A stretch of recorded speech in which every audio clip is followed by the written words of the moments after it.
आपने 12वीं के साथ में 11th-12th आपने फाउंडेशन भी की थी या केवल स्कूलिंग रही आपकी? नहीं सर, ओनली स्कूलिंग रही थी मेरी, फाउंडेशन नहीं था। सेकंड रैंक भी इसी का क्लासमेट बच्चा है, क्या नाम है उसका? क्लासमेट छोड़ो सर, बेंचमेट ही था वो, राम बाबू धाकड़। बोलो। और तीसरा जो बच्चा है वो भी इसकी क्लास का था, और अर्जुन बेंचमेट, वो भी हमारे बेंचमेट था। उसकी 7वीं रैंक। सीयूटी का एग्जाम पहले हो गया, इस बार सेशन लेट है, लगभग 1 से 1.5 महीना सेशन लेट है। तो ये बच्चा फर्स्ट बैच में, मतलब इसने सही टाइम पर सही डिसीजन लिया और इसने ये सोचा कि मुझे नई गवर्नमेंट कॉलेज या फिर इन कॉलेज में नहीं जाना, और लास्ट अपन ने क्वेश्चन जल्दबाजी में पढ़ा या फिर ऑप्शन अच्छे से नहीं देखे, मतलब ऐसी बहुत सारी दिक्कत होती है जो अपने सुधार कर सके लास्ट तक। सही बात है। और अगर अपन सुधार करेंगे तभी तो अगले टेस्ट में अच्छा करेंगे। Good. तो अपनी गलतियों से सीखे, इसलिए टेस्ट लगते हैं। टेस्ट इसलिए नहीं लगते कि भाई बच्चों को टॉपर लाना, टेस्ट इसलिए लगते हैं कि भाई क्या आप मिस्टेक कर रहे हो, आप अंत तक ऐसी मिस्टेक नहीं करे, आप बार बार कौन सी मिस्टेक कर रहे हो उस पर आप सुधार करो। इसलिए पेपर एनालिसिस बहुत जरूरी है। रॉयल इंस्टीट्यूट उदयपुर में आप सभी का हार्दिक स्वागत है। रॉयल इंस्टीट्यूट के अंदर ऐसे बच्चे जो पढ़ते हुए बहुत अच्छा करते हैं, कुछ स्पेशल करते हैं, उनसे मैं आपको कंटिन्यू मिलाता हूं। और आज इसी कड़ी में मैं आपको मिलाने जा रहा हूं हमारे बच्चे साजन से, जो कि अलवर का रहने वाला है। और साजन खान रॉयल इंस्टीट्यूट उदयपुर में किस तरीके से पढ़ता है, किस तरीके से रिजल्ट लेके आता है, और कैसे रैली के अंदर नंबर 1, जैसे कहते हैं कि देश के अंदर पहला आदमी कौन सा होता है कि राष्ट्रपति जो है फर्स्ट पर्सन काउंट होते हैं, तो कैसे हमने जो विजय रैली निकाली उसके अंदर पहला कैंडिडेट जो है हमारा साजन खान रहा। क्यों रहा, किस तरीके से इसने तैयारी की, किसने राजस्थान और ऑल इंडिया दोनों जगह जो है परचम लहराए हैं, तहलका मचा रखा है। तो बारीकी से बात करेंगे। ये सेशन जो है उन बच्चों के लिए बहुत इंपॉर्टेंट है जो एग्रीकल्चर फील्ड में कुछ अच्छा करना चाहते हैं, अपना कैरियर बनाना चाहते हैं और आगे आने वाले टाइम में देश के अंदर एग्रीकल्चर फील्ड के अंदर अपना भविष्य देखते हैं। तो ऐसे बच्चे जो 9th, 10th, 11th, 12th class में पढ़ रहे हैं और 11th, 12th में यदि कोई पर्टिकुलर एग्रीकल्चर से है, या ऐसा बच्चा जो 11th, 12th में बायोलॉजी से है लेकिन एग्रीकल्चर फील्ड में आना चाहते हैं, तो उन सभी बच्चों के लिए ये वीडियो बहुत ही इंपॉर्टेंट होने वाला है। किसी बच्चे ने एग्रीकल्चर से, बायो से या मैथ से 12th कर ली, अब वो देश की टॉप यूनिवर्सिटी में जाने का सपना देख रहा है, तो उसको किस तरीके से कौन से एग्जाम करेक्ट करने होंगे और उन एग्जाम को करेक्ट कैसे किया जाता है, इनका जवाब देने के लिए मेरे पास ऑल राजस्थान, ऑल इंडिया के अंदर जिस बच्चे ने विशेष किया है वो मेरे साथ है। सबसे पहले तो बेटा आपका रॉयल इंस्टीट्यूट उदयपुर में हार्दिक स्वागत है। Thank you sir. बेटा सबसे पहले आप अपने बारे में बताएं, आप अपना नाम, अपना गांव बताएं कि आप कहाँ के रहने वाले। सर मेरा नाम साजन खान है, मैं गांव पिनान, तहसील रैनी, जिला अलवर का रहने वाला हूँ। बहुत बढ़िया। आपके पिताजी क्या करते हैं बेटा? सर मेरे पिताजी एक मदरसे में पैरा टीचर है और उन्होंने एक मित्र की दुकान भी खोल रखी है। अच्छा, दुकान खोल रखी है। और फैमिली में कौन कौन है अपने? फैमिली में मम्मी है, पापा है, चाचा है, दादा दादी सब है। अच्छा, बहुत बढ़िया। आप 11th, 12th के अंदर एजी सब्जेक्ट ही पढ़े हैं या बायो या मैथ सब्जेक्ट था आपके? नहीं सर, मेरे पास 11th और 12th में एग्रीकल्चर सब्जेक्ट ही था। कौन सी स्कूल में पढ़े हैं आप? विद्याबाल Bharti senior secondary school Pinan रैनी। हाँ, सबसे पहले मैं आभार व्यक्त करूंगा उन डायरेक्टर सर का जिनकी स्कूल में ये बच्चा पढ़ा, 11th, 12th आपके यहाँ पढ़ा और 12वीं के बाद में ये बच्चा रॉयल इंस्टीट्यूट उदयपुर में आता है। आपने 12वीं के साथ में 11th, 12th आपने फाउंडेशन भी की थी या केवल स्कूलिंग रही आपकी? नहीं सर, ओनली स्कूलिंग रही थी मेरी, फाउंडेशन नहीं था। बहुत बढ़िया। आपने जब 11th में सब्जेक्ट लिया एग्रीकल्चर, तो आपने क्या सोच के लिया, आपको कितनी जानकारी थी उस टाइम कि आपको कहाँ और कैसे जाना है? सर उस टाइम पे जानकारी कमी थी, भाई ने बोला कि एग्रीकल्चर ले ले, इसमें फील्ड बहुत अच्छा है, इसलिए मैंने एग्रीकल्चर ली उस टाइम। बाकी और आपको कोई जानकारी नहीं थी? नहीं, उस 10th में क्या मेरे परसेंटेज भी कम थे, उस हिसाब से मेरे को। कितने परसेंट बने? 10th में मेरे 76 थे। अच्छा, तो क्योंकि बायो और मैथ वो बच्चे लेते हैं जिनके अराउंड 80 से ऊपर होते हैं, 85 से ऊपर, 90 से ऊपर होते हैं, तो आपने यूँ लगा कि 76% मेरे एवरेज है और मुझे एग्रीकल्चर सब्जेक्ट लेना चाहिए, तो बहुत बढ़िया आपने एजी सब्जेक्ट ले लिया, 11th कर ली, 12th कर ली। 12th के बाद में आपने JED-CUT के एग्जाम दिए होंगे? जी सर, दिए थे। तो लास्ट ईयर जो एग्जाम दिया आपने उनमें आपको अच्छा कॉलेज नहीं मिल रहा था, फिर आपने डिसीजन लिया कि 1 साल तैयारी करूं। जी सर। तो आपने रॉयल इंस्टीट्यूट उदयपुर को चुना, तो आपने ये रॉयल का नाम कैसे सुना और यहाँ तक कैसे पहुंचे? तो सर मेरे सीनियर थे 2 जो इधर से ऑफलाइन बैच करके गए थे। अच्छा। और उन्होंने बोला एक तो उनके रॉयल इंस्टीट्यूट जाओ, उधर का डिसिप्लिन बहुत अच्छा है, रूल रेगुलेशन बहुत अच्छे है, मोबाइल के एडिक्शन भी छूट जाएगी। और फिर आपका ऑनलाइन चैनल के बारे में बताया, तो मुझे उधर से जानकारी मिली, हॉस्टल फैसिलिटीज के बारे में देखा, तो मेरा मन बन गया कि मेरे को उदयपुर ही जाना है। अच्छा, तो आप वहां से यहाँ आए तो पेरेंट्स ने राजी खुशी भेज दिया या फिर उन्होंने बोला कि 600 किलोमीटर की दूरी है, कैसे बेटा नहीं, मम्मी तो बोल रही थी कि जयपुर ही चल जा, फिर पापा भी बोलने लगे कि जयपुर में भी अच्छे इंस्टीट्यूट हैं, लेकिन मेरी जिद थी कि मैं रॉयल इंस्टीट्यूट में आऊँ। अच्छा, फिर आप यहाँ आ गए। जी सर। कौन सा बेस था आपका? सर मेरा आरजीवन बैच था, लॉन्ग ईयर वाला। अच्छा, रघुनाथपुरा के अंदर आरजीवन बेच लॉन्ग ईयर का स्टूडेंट रहा है। और आपको बताना चाहूंगा यहीं पे मैं कि हमारे इस साल 2025 के अंदर जेईटी की अगर बात करता हूं तो ये बच्चा पूरे राजस्थान के अंदर फर्स्ट रैंक लेके आया है। इससे पूछते नंबर कितने आए आपके, कितने नंबर आए? सर 398। 398 मार्क्स इस बच्चे के आए और पूरे राजस्थान में इसकी फर्स्ट रैंक रही है जेईटी में सामान्य वर्ग में। सेकंड रैंक भी इसी का क्लासमेट बच्चा है, क्या नाम है उसका? क्लासमेट छोड़ो सर, बेंचमेट ही था वो, राम बाबू धाकड़। बोलो। और तीसरा जो बच्चा है वो भी इसकी क्लास का था, अर्जुन बेंचमेट, वो भी हमारे बेंचमेट था। उसकी 7वीं रैंक रही है। टॉप 10 के अंदर 3 बच्चे एक ही क्लास के, एक ही बैच के हैं। नंबर 2 9th और 10th रैंक एक ही क्लास की, 12th के साथ में इवन बैच है हमारा, उसमें निकुंज लबाना और गगन यादव दोनों की रही है। गगन यादव ऑल इंडिया टॉपर रहा है बायोलॉजी में। निकुंज लबाना के 12वीं के साथ में जेट में 9th रैंक और सीयूटी में 641 नंबर आए। ये रहा जेईटी का रिजल्ट। पूरे राजस्थान में जेट के अंदर टॉप 100 के अंदर रॉयल इंस्टीट्यूट उदयपुर से 33 प्लस स्टूडेंट है। अभी हम कंटिन्यू जब रिजल्ट आ जाएगा तो पूरी जानकारी आपको देंगे कि फाइनली कितने हो रहे हैं जनरल कैटेगरी में। अगर मैं अलग अलग कैटेगरी के, जिनको अपन बोलते हैं विभिन्न वर्ग के, अगर टॉप 100 बच्चे निकालूंगा तो वो आंकड़ा ये मान के चलो कि 150-200 के पार जाएगा। जब फाइनली सबका रिजल्ट निकाल लेंगे तो मैं 2 आपको टॉप 100 की रैंक दूंगा, एक तो जनरल कैटेगरी में और एक ओवरऑल अलग अलग कैटेगरीज में, ताकि आपको पता लगे इन दोनों में फर्क क्या है। रॉयल इंस्टीट्यूट उदयपुर का जेईटी में एक तरफा रिजल्ट है। लेकिन अब हम बात करेंगे सीयूटी की, क्योंकि हमारा मेन फोकस सीयूटी रहता है। जेट को हम एडिशनल एज ए बैकअप लेके चलते हैं। साजन से जानते हैं इसका सीयूटी का क्या स्कोर रहा, बताइए बेटा। सर मेरे सीयूटी में 668 नंबर थे। 668 नंबर सीयूटी में आए हैं।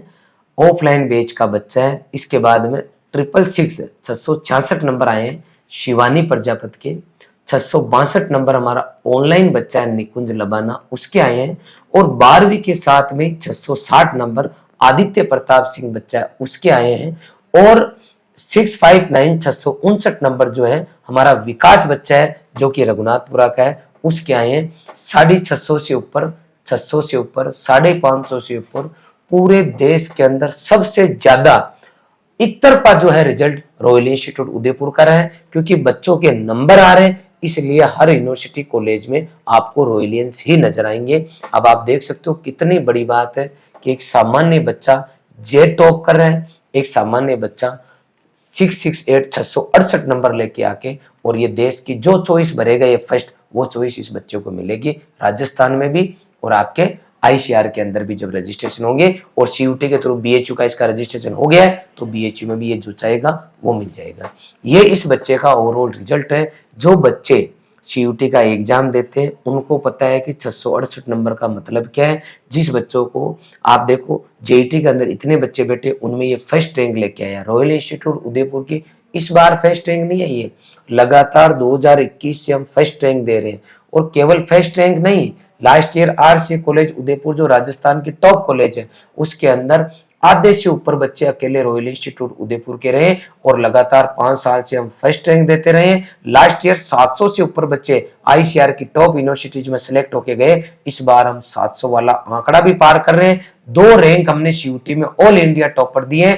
एग्रीकल्चर के अंदर हमारी दिशा सोलंकी बच्ची और बायोलॉजी के अंदर गगन यादव, उसके साथ में नंबर वाइज सबसे ज्यादा बच्चे और हमारा हाईएस्ट स्कोर का बच्चा 668 का ये साजन बैठा है। अब हम इस वीडियो में बारीकी से चर्चा करेंगे। लंबा वीडियो होगा, लेकिन क्योंकि जिस बच्चे को देखना है, कुछ सीखना है, आगे बढ़ना है, उनके लिए तो बहुत इंपॉर्टेंट है। और जिसकी स्क्रॉल करने की आदत पड़ी हुई वो तो इस वीडियो को नहीं देखे तो ज्यादा बढ़िया है।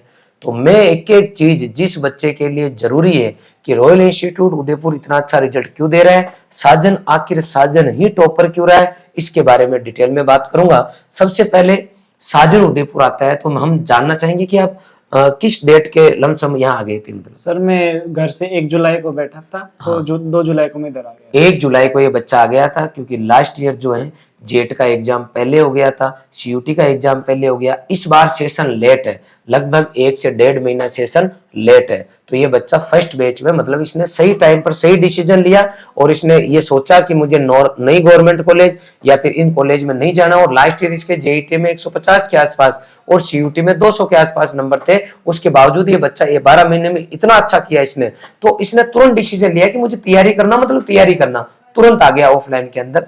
आप यहाँ हॉस्टल में रहे या डे स्कॉलर रहे?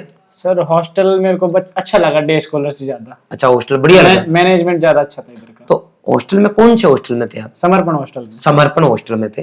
राम बाबू और नितेश कौन से हॉस्टल में थे? वो संगम हॉस्टल के थे। मतलब ऐसा नहीं है, हॉस्टल इनका अलग अलग था, बैच और क्लास एक ही थी, ठीक है। समर्पण हॉस्टल में था ये बच्चा। हम सुबह से लेके शाम तक की, मैं आजकल मैंने ट्रेंड चेंज कर दी है क्योंकि आपको उन सबको फॉलो करना है, टॉप करने वालों को, तो आपको उनकी दिनचर्या पता होना चाहिए। आप हॉस्टल में आ जाते तो, और साथ का साथ मैं इंस्टीट्यूट का गुणगान करते हुए चलूंगा क्योंकि हम काम करा रहे हैं ना, इतना बढ़िया रिजल्ट दे रहे, तो मैं आपको बताऊंगा क्योंकि आखिर रॉयल क्यों है, रॉयलियंसी क्यों, क्योंकि सुबह से लेके शाम तक हम काम करा रहे हैं। लेकिन यह पढ़ाई का फायदा वही बच्चा उठा पाता है जिस बच्चे के मन में भाव हो, जिसके मन में तमन्ना हो। तो रॉयल में आपका एडमिशन हो गया। हॉस्टल में कितनी बजे आपको जगाया जाता है? सर हॉस्टल में वार्डन सर एक बार तो 5:30 बजे आते थे, फिर 6 बजे, फिर 6:30 बजे, ताकि कोई बच्चा रह ना जाए क्लास में। बहुत बढ़िया। सुबह 5 से लेके 6, 6:30 बजे के बीच में लगातार वार्डन सर के द्वारा बच्चों को जगाया जाता है। प्लस अगर कोई बच्चा एक बार जगाने पे नहीं उठता है तो उसको दोबारा भी चेक किया जाता है कि बच्चा उठा है क्या नहीं उठा। मतलब पेरेंट्स भी जो केयर नहीं करते, शायद घर पे 3 बार पेरेंट्स भी नहीं जगाते होंगे जितनी चिंता हमारे वार्डन्स करते हैं। आपको जगाने के बाद में, उसके बाद में आपके लिए, आप डेली रूटीन का काम करके आप ब्रेकफास्ट के लिए जाते होंगे। क्लासेज कितनी बजे आपकी शुरू होती? सर क्लासेज हमारी शुरू में तो 7 बजे थी, कभी 8 बजे मतलब 7 या 8 बजे चलती थी सुबह। बहुत बढ़िया। मतलब क्लासेज का टाइम 7 से 8 बजे का होता और आपकी क्लासेज दिन में लगभग 2:30 से 3:30 बजे के आसपास कंप्लीट हो जाती। ये इनका शेड्यूल क्लासेज का रहता, 7 बजे 8 बजे से लेके और 2:30 से 3:30 बजे के बीच का। इसके बीच में आपका लंच होता, लंच का जो टाइम रहता वो लगभग 10 से 11 बजे के आसपास आपको लंच हो जाता। अब जब आप क्लास में जाते तो क्लास रूम कैसा है? आप क्लास रूम में गए तो क्या क्लासरूम के बारे में बताएं, आप कैसे क्लासरूम है? क्लासरूम में एक तो एसी लगी हुई है ताकि बच्चों को दिक्कत नहीं आए। डिजिटल क्लासरूम है ताकि भाई कोई मान लो आपको चीज दिखानी है तो ऑनलाइन दिखा सकते हैं। अच्छा, मतलब हर क्लास में डिजिटल बोर्ड जी सर। डिजिटल बोर्ड पे फोटो दिखा सकते हैं, वीडियो दिखा सकते हैं, ताकि कोई चीज बच्चे के जल्दी और सही समझ में आए। तो हमारे यहाँ सभी क्लासरूम डेमो के लिए नहीं है, हर क्लास के अंदर डिजिटल बोर्ड है। हिंदुस्तान में बहुत कम ऐसे इंस्टीट्यूट होंगे जो कि हर एक बैच को डिजिटल बोर्ड देता होगा। उसमें हमारी ये इच्छा रहती है कि कमजोर से कमजोर बच्चे को शायद कोई चीज देखी हुई ज्यादा समझ में आ जाए, तो हम इमेज के साथ में, वीडियो के साथ में बच्चों को पढ़ाते हैं। अब ये बात तो हो गई, लेकिन आप क्लास में आए कि नहीं आए, इसके लिए क्या आपके घर वालों तक सूचना पहुंच जाती? जी सर, डेली बायोमेट्रिक होती थी हमारी। अगर नहीं जाते थे तो घर पे मैसेज भेज देते, मैसेज कर देते, कॉल करते थे कि आज आपका बच्चा नहीं आया। हाँ, बहुत बढ़िया। अगर हॉस्टल का बच्चा है तो पूरा मैनेजमेंट पीछे काम करता है और रोजाना बच्चों के घर पे सबसे पहले एंट्री है कि बच्चा तभी पढ़ सकता है जब वो रेगुलर क्लास में आए। आज आप मान लो आपका फोन जो वीडियो मुझे देख रहे हो, इसको आप एक बार मान लो क्लासरूम मान लो, तो मैं जो बोल रहा हूँ वो तो वही सुन रहा है जो इस वीडियो को देख रहा है। अब आपके गांव में 40 आदमी हो रहे, क्या उनको पता है मैं क्या बोल रहा हूँ? नहीं पता है ना। इसका मतलब है रॉयल इंस्टीट्यूट में अच्छे टीचर है, बहुत कुछ है, सब कुछ, लेकिन उसका फायदा उसी को मिल रहा है जो क्लास में आ रहा है। इसका मतलब बच्चा उदयपुर में है, इसका मतलब क्लास में आना चाहिए। तो फर्स्ट हमारा मैटर जो है क्लास में है कि बच्चा गया नहीं गया, उसके बाद में उसको डिजिटल बोर्ड मिल रहा है। फिर मैं बात करूंगा टीचर्स की। आप टीचर्स के बारे में बताएं। आप क्योंकि टॉपर रहे, पूरी साल भी अच्छे इसके अच्छे नंबर आते थे, ऐसी बात नहीं है कि तुक्के से जो है इसके जो लास्ट में चलता था या कभी आता ही नहीं था, तुक्के से टॉप कर गया।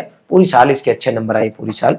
आप मुझे ये बताएं कि कई इंस्टीट्यूट में बैच सेग्रीगेशन की प्रॉब्लम होती जी है। सर। इसका मतलब ये होता है कि जो टॉप बच्चे होते हैं उनको हर बैच में से छांट के अलग बैच बना लेते और कमजोर बच्चों को साइड में रख देते कि बस ठीक है, इनका तो खैर फीस जमा करनी है इनकी।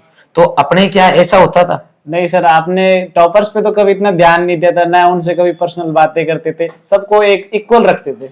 मतलब ये रिकॉर्ड है मेरा, जो भी बच्चा यहाँ टॉप कर रहा है और टेस्ट में अच्छे नंबर लेके आ रहा है, हमें पता है पूरा राजस्थान ऑल इंडिया टॉप करेगा, लेकिन आप ये पूछ सकते हो इस बच्चे से, कभी भी मैंने टॉपर बच्चे को बुला के और जो भी टॉपर चल रहे हैं उनको इसलिए कभी मोटिवेट नहीं किया कि बेटा आपने को टॉप करना, इस बार अपनी नाक रखनी है, अपन लगातार टॉप करते हैं, इस बार और टॉप करके दिखाना है, इसलिए कि उस बच्चे के हीन भावना नहीं आई। जो बच्चा क्लास में लास्ट में बैठा है या रैंक में लास्ट में बैठा है और उस बच्चे के मन में ये भावना है कि सर टॉपर्स से बात करते हैं, टॉपर्स को पता नहीं क्या सिखाते हैं कि ये टॉप करते हैं, हमारे कम नंबर आ रहे हैं। मैं हमेशा क्लास के अंदर जिसके सबसे कम नंबर आते हैं, जो बिल्कुल पीछे से पीछे रैंक में बैठे हैं, उसकी स्टाफ के साथ मीटिंग करता हूं, बच्चे से नहीं, स्टाफ के साथ मीटिंग करता हूं। हमारी पूरी मैनेजमेंट टीम, पूरे स्टाफ जो सबसे कम नंबर लेके आ रहा है, उस बच्चे के नंबर कैसे लाना है, उसको कैसे सिलेक्शन कराना है, उसको कैसे टॉप यूनिवर्सिटी में भेजना है, उस पे हम काम करते हैं। तो सर आप टॉपर की इज्जत नहीं करते? बिल्कुल इज्जत करते हैं। जो बच्चे टॉप करते हैं या कम नंबर आते हैं, कुछ भी आए, मोटिवेशनल सेमिनार 15वें दिन रखते हैं और जो बच्चा अच्छा करते हैं उनको मेडल पहनाते हैं, जो कम अच्छा कर पाते हैं, ज्यादा अच्छा नहीं कर पाते, उनको गाइड करते हैं कि आपके कैसे अच्छे नंबर आए। लेकिन सामने केवल मंच के ऊपर जब हम बोलेंगे बच्चे सब सुनेंगे, उसमें टॉपर भी सुनेगा, उसमें बॉटम पे भी सुनेगा। और ये इस भावना का ही नतीजा है कि 1000 से ऊपर बच्चे आज देश के अंदर टॉप यूनिवर्सिटी में पढ़ रहे, जिनके 10th में 2nd डिवीजन है। अगर मैं परसेंटेज वाइज छांट लेता और क्लास के अंदर जिन बच्चों के 85% से ऊपर थे, अगर मैं उनका अलग बैच बना देता तो उसमें साजन का तो नाम ही नहीं आता। अगर मैं 10th में 85% से ऊपर वालों को छांट लेता और उनको अलग पढ़ाता, तो क्या आप में टॉप करने की भावना आती? नहीं सर, कभी नहीं आती। इसलिए हमने ऐसा सिस्टम बना रखा है कि हर बच्चा एक जैसा और कोई टॉपर नहीं है। अगर टॉपर हो तो लास्ट में फाइनल रिजल्ट आया, उसमें आना बाइक देंगे, तो ये बच्चा, इस बच्चे को हम बाइक देंगे क्योंकि हमारी परंपरा रही है, तो बाइक अब दूंगा जब ये टॉप कर गया। बाकी क्लास के अंदर किसी तरह की कोई बातचीत नहीं, क्योंकि कई बार बच्चों को जब आप समय से पहले टॉपर कह के उसको आप मोटिवेट करते हो, लेकिन बच्चा जो है ओवर कॉन्फिडेंस में डिमोटिवेट होता है या उसकी चाल चलन ही चेंज हो जाती है। इसलिए मेरे गुरुजी ने एक कहा कि बेटा जब भी आपको लगता है कि कोई बच्चा ओवर कॉन्फिडेंस में आ रहा है, तो उसका कारण पता कर लेना।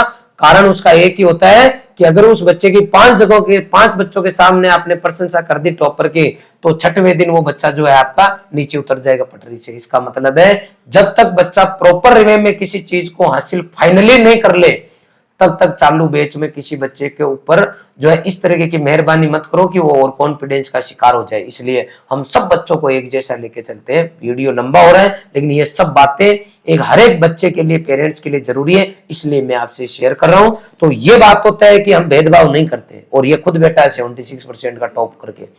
अब मुझे ये बताओ कि टीचर्स के लिए हम ये बोलते हैं, अक्सर मैं हर वीडियो में बोलता हूं कि हर सब्जेक्ट के 4, 5, 6 टीचर है, टॉपिक वाइज टीचर पढ़ाते हैं। तो आप केमिस्ट्री के लिए नाम वाइज बताएं, अगर आपको जितना नाम याद रहे हो, कि कौन कौन टीचर आपको जिन्होंने केमिस्ट्री पढ़ाया है। केमिस्ट्री में हमारी शुरू में क्लास लगती थी खान सर की, अरुण सर की, उसके बाद सुनील सर भी आए, वीके सर भी आए, सुशील सर भी आए, तो लगभग 5-6 टीचर थे हमारे केमिस्ट्री में। और बायोलॉजी के लिए? बायोलॉजी में हमारे किरण मैम थी, अर्चना मैम थी, आशा मैम थी, ओपी सर थे, समीर सर थे, और एक सर और थे, उनका मेरे को नाम थोड़ा ध्यान नहीं आ रहा। चेतन सर भी थे। हाँ, वो नए आए, लास्ट में आए थे, लेट ज्वाइन किया था सर ने। इसके अलावा एग्रीकल्चर आपको किन किन ने पढ़ाई? एग्रीकल्चर हमें हॉर्टिकल्चर सोनू सर ने, एग्रोनॉमी में अंशुमन सर और भवानी सर ने, और अपने एनिमल हस्बेंड्री में दिलीप सर ने पढ़ाई थी। बहुत बढ़िया। कुल मिला के 3 सब्जेक्ट थे, ABC, तीनों की अलग अलग फैकल्टीज थी, और लगभग 4 से ऊपर टीचर्स है जिन्होंने इनको पढ़ाया है। ये बात कहने की नहीं है, पूरी साल इन बच्चों को पढ़ाया है। सभी टीचर्स अपनी कोशिश करते हैं कि इस तरीके से कंटेंट पढ़ाया जाए ताकि कमजोर से कमजोर बच्चे के समझ में भी आ जाए और मजा भी आ जाए। आप ईमानदारी से जी बताएं सर। कि आपने पूरी साल मेहनत की, क्या किसी तरीके का रॉयल इंस्टीट्यूट उदयपुर में, मैं अक्सर कहता हूं कि यह मोबाइल फ्री और स्ट्रेस फ्री कैंपस है, तो क्या संस्थान की तरफ से कभी किसी तरीके का दबाव रखा गया बच्चों पे, किसी भी बच्चे पे, कि नहीं आपको पढ़ना ही है, नहीं तो देख लेना आप जूते पड़ेंगे, पिटाई होगी ये, नहीं या सर। फिर यहाँ का सिस्टम ऐसा कि बच्चे अपने आप पढ़ते हैं? ऐसा कोई वो ही नहीं है। एक तो क्या है, अब मोबाइल नहीं देते, अब बच्चे का दिन कैसे कटे पढ़ाई के अलावा, तो पढ़ेगा ही ना, और कुछ काम ही क्या है उसके सही पास, बात पहली है। बात तो। और बच्चों को अपने आप ये मोटिवेशन मिलता है कि मैं पढ़ूं, मैं जी अच्छा सर। करूं। अब जब हम रिजल्ट देखते हैं, मैं तो क्या 5-6 मिनट तो एक बार पोस्टर भी देखता था कि ऊपर रघुनाथपुरा में लगे, मैं कि अपना नाम भी कभी कभी आएगा, तो उसमें एक एनर्जी, अलग ही एनर्जी सी आती थी बॉडी में, तो जाके मन करता था हॉस्टल में पढ़ने का, मन की भाई पढ़ेंगे अपन भी, कभी ऐसा करेंगे कि अपना नाम भी आए, अपने माता पिता का नाम रोशन करे। तो आपके ऐसे मन में भावना आती थी? जी सर। बहुत बढ़िया। जब आप कंटिन्यू पढ़ाते थे, टीचर्स पढ़ाते हैं, तो वहां पर भी क्या जो टीचिंग स्किल्स है, जो गुरुजी आपको क्लास में देते हैं कंटेंट, क्या वो एक सामान्य बच्चे के समझ में आए इस तरीके से पढ़ाते हैं? क्योंकि बहुत सारे ऐसे बच्चे होंगे जिनके 48% होंगे, और वो बच्चा चाह रहा होगा कि मैं भी तैयारी कर लूं, लेकिन क्या पता रॉयल के अंदर कैसे टीचर पढ़ाते हैं, समझ में आए कि नहीं आए। थोड़ा सा वो भी डाउट बच्चों के क्लियर करें।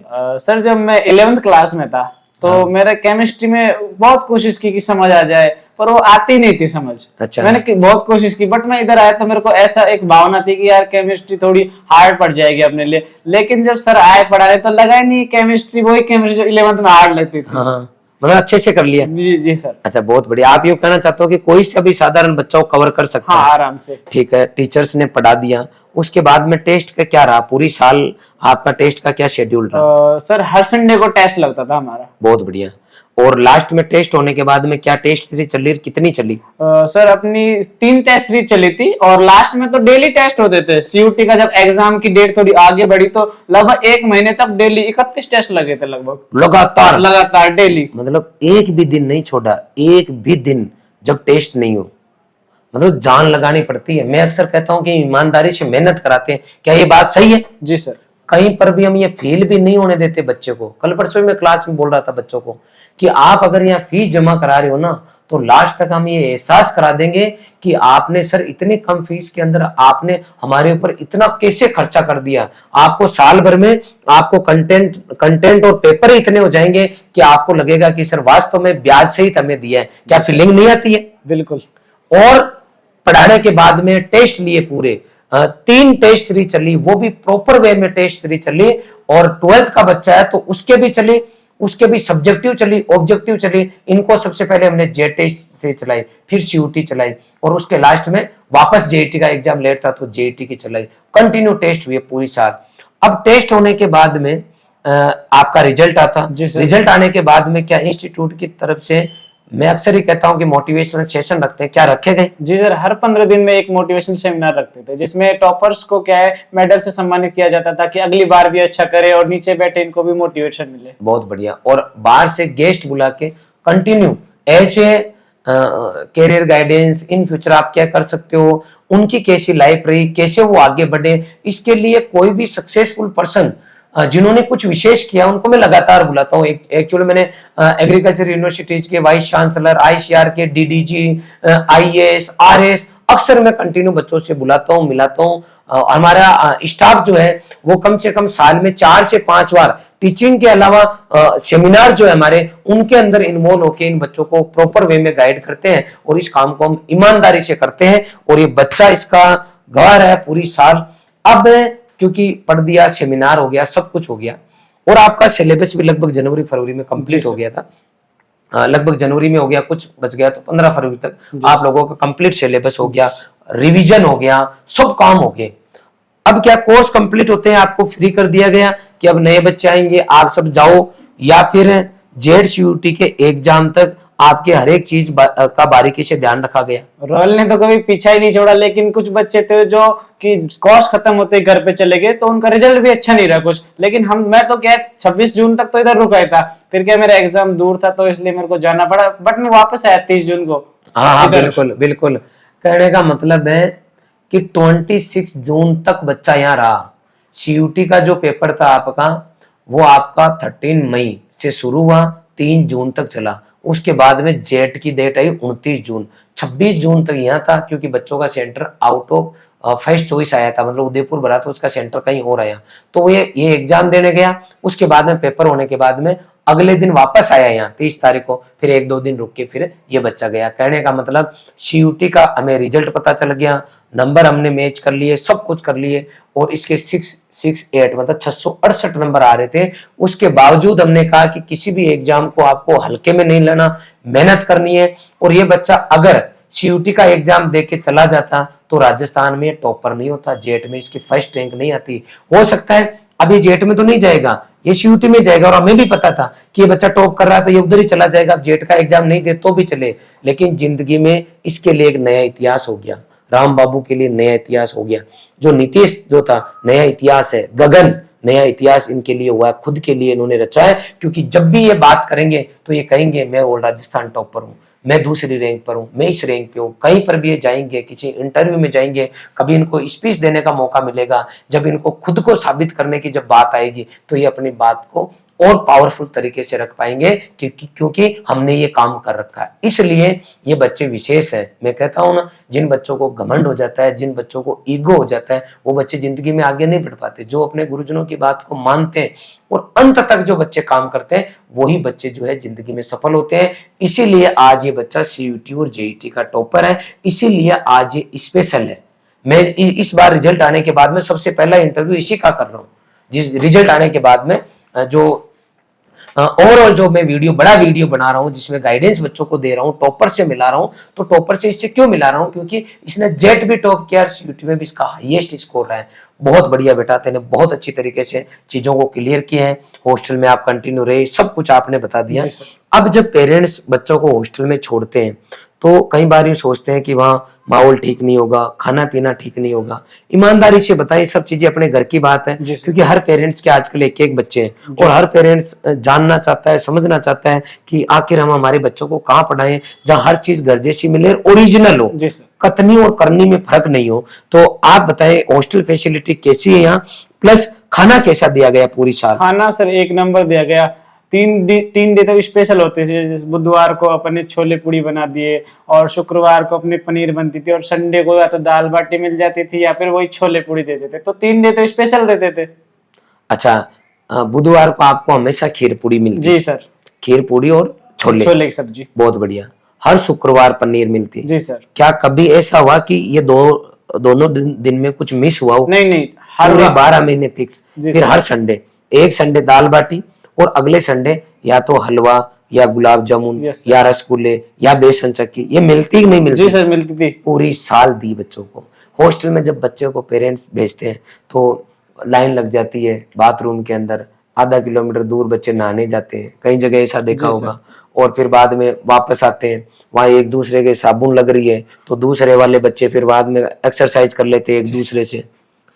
रॉयल के हॉस्टल कैसे है? यहाँ कैसी व्यवस्था है रूम की? सर रूम काफी बड़ा है, 4 बेड आराम से आ जाते हैं, और बालकनी भी है, और उसके साइड में जस्ट रूम के बगल में एक पर्सनली रूम वालों के लिए, हर रूम वाले जो है उनके लिए बाथरूम की सुविधा भी है। हर रूम में अटैच्ड लेट बात है, एक रूम में सिंगल डबल ट्रिपल 4 की कैपेसिटी के रूम है, हर रूम के अंदर अलमीरा है, और हर एक चीज को व्यवस्थित रख सके। हर हॉस्टल में CCTV कैमरे हैं।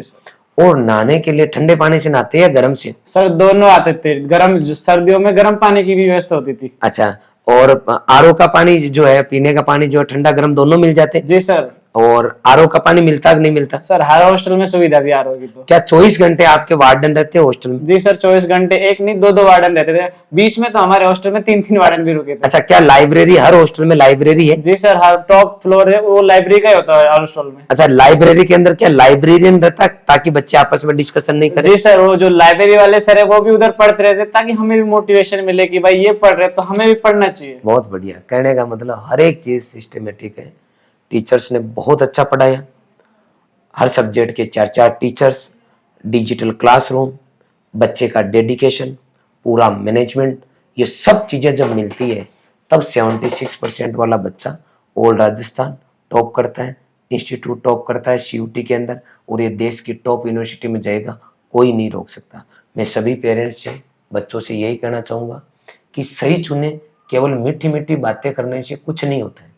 आपको ये इंटरव्यू देखने में अच्छा लग रहा है कि बच्चा सेट हो गया, लेकिन इसको खुद को पूछो, हम कितने ही बच्चे पढ़ाते हैं, जब तक बच्चे के इंटरनल मन में कुछ करने की नहीं होगी तब तक कोई इंस्टीट्यूट कुछ नहीं कर सकता। आप खुद बताएं, आपकी सफलता में आपकी खुद की एनर्जी जो है, क्या उसका रोल है कि नहीं है? क्या केवल इंस्टीट्यूट और टीचर्स बच्चे को पढ़ा सकते हैं या फिर बच्चे के मन में खुद की तमन्ना होनी चाहिए? ये बताएं आप। जी सर, इसके बारे में मैं आपको शुरू से बताना चाहता हूँ कि मैं जब 11th-12th में था तो मेरा शुरू से ही सपना था कि मैं यूनिवर्सिटी में पढूं। मैं कॉलेज नहीं, यूनिवर्सिटी में। तो मैंने क्या जेईटी का एग्जाम भी दिया था, तो उसमें मेरे क्या 150 नंबर, वैसे मेरे 220 के समथिंग बैठ रहे थे, लेकिन क्या है मैं जो केमिस्ट्री वाला पोर्शन था वो फिजिक्स में भर के आ गया। अच्छा। तो मेरे क्या 200 ऊपर जा नहीं पाए, तो पापा भी नाराज होते, बट क्या है किस्मत ही थी रॉयल से मिला। हाँ, सही बात है। जब रॉयल में आया तो एक अलग ही एनर्जी मिलती थी भाई, खुद जाके पढ़े। सही बात है। लगता ही नहीं था कि भाई कोई फोर्स आ रहा है, मतलब खुद जाके पढ़े ऐसी फीलिंग आ रही, क्योंकि टीचर्स इतना अच्छा पढ़ा रहे थे कि भाई उसको अगले दिन अपन भी सुनाए जाके। सही बात है। मतलब अपने आप पूरा माहौल बनता। तो बच्चे का आप क्या मानते हो कि कैसा भी बच्चा क्यों ना हो, उसको खुद को मन में ये भावना रखनी चाहिए कि भाई मुझे पढ़ना है, मुझे कुछ करना है? जी सर, अब ऐसा तो है नहीं कि टीचर ने पढ़ा दिया वही एकमात्र चीज है भाई, आपको भी पढ़ना पड़ेगा। अगर आपको कुछ करना है तो आपको भी एक बार लाइब्रेरी में जाके पढ़ना है। मेरे को यहाँ जहाँ तक याद है, मैं शुरू में रूम में पढ़ता था 4 घंटे, तो जो मेरा फर्स्ट टेस्ट था उसमें थोड़ा और कॉन्फिडेंस भी था, तो मेरी 20वीं रैंक आई थी उसमें। अच्छा। तो फिर क्या कॉन्फिडेंस लेवल थोड़ा मेरे को नीचे करना पड़ा, सर भी बोलते थे डाउन टू अर्थ रहो। तो फिर मैं क्या लाइब्रेरी जाने लग गया। फिर मेरी दूसरी बार मेरी 7th रैंक आई थी, फिर मेरी 5th आई थी, तो फिर मैं ऑल ओवर टॉप 5th में चला था। मैं पूरे विश्वास के साथ कह सकता हूँ कि यदि किसी बच्चे के ये मन में है कि मैं रॉयल उदयपुर जाके पढ़ूं और हॉस्टल में रहूं, अगर वो 15-20 दिन रुक जाता है और उसके मन में ये तमन्ना हो कि मैं बिना फोन के रहूं, और वो 15-20 दिन रुक गया और उसकी पढ़ने की जिंदगी में कभी इच्छा नहीं हुई, खाली 20 दिन रॉयल को दे दो कि मैं पढ़ना चाहता हूं, खाली रह जाए, 21वें दिन उसकी अपने आप पढ़ने की इच्छा होगी। ये मैंने हर बच्चे के अंदर देखा है कि जो बच्चा कुछ नहीं करता था, जो 38% का था, वो 90% लेके आ रहा है, साथ का साथ 12th के साथ में टॉप यूनिवर्सिटी में जा रहा है, बहुत अच्छी रैंक लेके आ रहा है। उसका कारण एक ही है कि वो रॉयल इंस्टीट्यूट उदयपुर में कुछ दिन रुक जाए। आप क्या कहना चाहोगे, ये बात सही है कि नहीं है? जी सर, बिल्कुल सही है। मेरा खुद का भी ऐसा था कि मैंने भी 20 दिन की कंटिन्यूटी बनाई 6 से 8 घंटे की, तो क्या फिर वो रूटीन में आ गया वो काम। फिर अच्छा। मजा आने लग गया पढ़ाई में भी। सही बात है। जब मेडल लेने जाते थे तो अलग ही कॉन्फिडेंस आता था कि अपन अच्छा कर सकते हैं लास्ट तक। बहुत बढ़िया। बस अपने को और कॉन्फिडेंस नहीं आना चाहिए। सर भी बोलते थे कि डाउन टू अर्थ रहना, कि हमने काफी बच्चे देखे जो शुरू में तो टॉप करते दिवाली तक, लेकिन फिर क्या उनमें अलग ही भाव आ जाते। सही बात तो फिर है। वो क्या नीचे होने लग जाए धीरे धीरे। तो सर ने हमें बोला कि आपको ऐसा नहीं करना है, आपको अच्छी तरह से पढ़ना है, कंटिन्यूटी रखना है, लास्ट तक बने रहना है, और रॉयल को छोड़ के नहीं जाना जब तक आपके एग्जाम नहीं हो सकते। हम भी नहीं छोड़ते हैं, लास्ट तक हम भी नहीं छोड़ते। अच्छा, एक बच्चों के और जनरल डाउट रहता है टेस्ट को लेके, एक तो टेस्ट देना और एक टेस्ट एनालिसिस करना। तो आपने पूरी साल टेस्ट दिए या आधी बार घर आना जाना किया आपने? नहीं सर, वो बीमार हो जाता था तब मैं घर आता जाता था। अगर लेकिन कभी बीमार हो गए हाँ, तो बाकी ऐसे बाकी नहीं, नहीं, मैं कभी वैसे छुट्टी लेने नहीं गया कि भाई आज मन नहीं लग रहा तो घर जाए। मैं पापा बोलते थे मन लग रहा नहीं लगा, तो मेरा एक ही वो था जवाब उनको, मन लगाने थोड़े पापा, पढ़ने आया हूँ। तो कुछ दिन तो मन नहीं लगता क्योंकि फर्स्ट टाइम घर से बाहर निकले। अब टेस्ट की बात करेंगे अपन कि टेस्ट आपने दिए, तो टेस्ट देने के बाद में टेस्ट एनालिसिस होता है कि मेरे कितने सही हुए, कितने गलत हुए, अगले टेस्ट में क्या सुधार करूं। तो पेपर होने के बाद में पेपर एनालिसिस जो है उस पर उसका क्या रोल रहता है एक बच्चे की लाइफ में और रिजल्ट में? सर, पेपर एनालिसिस का रोल ये बहुत अच्छा, बहुत ज्यादा इफेक्ट पड़ता है अपने रिजल्ट पे। क्या है कि आप भी बोलते थे कि पेपर में आप चेक करना है कि आप गलती क्या गए। जैसे हम टेस्ट दे के आते थे संडे को, तो हम रात में आंसर की लगाते थे, तो हम नोट्स भी मतलब पास में रखते थे कि अपन ने गलती कहाँ की, अपन ने क्वेश्चन जल्दबाजी में पढ़ा या फिर ऑप्शन अच्छे से नहीं देखे। मतलब ऐसी बहुत सारी दिक्कत होती है जो अपने सुधार कर सके लास्ट तक। सही बात है। और अगर अपन सुधार करेंगे तभी तो अगले टेस्ट में अच्छा करेंगे। तो अपनी गलतियों से सीखे, इसलिए टेस्ट लगते। टेस्ट इसलिए नहीं लगते कि भाई बच्चों को टॉपर लाना, टेस्ट इसलिए लगते हैं कि भाई क्या आप मिस्टेक कर रहे हो, आप अंत तक ऐसी मिस्टेक नहीं करे, आप बार बार कौन सी मिस्टेक कर रहे हो उस पर आप सुधार करो। इसलिए पेपर एनालिसिस बहुत जरूरी है। बहुत बढ़िया।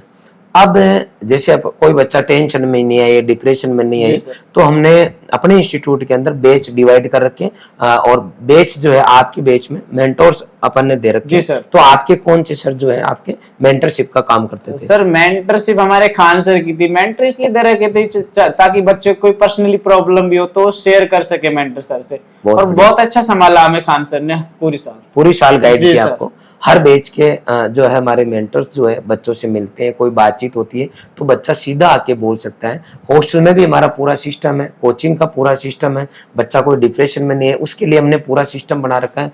हमेशा स्ट्रेस फ्री और मोबाइल फ्री जो मैं बोलता हूँ वो हमने कैंपस दे रखे हैं।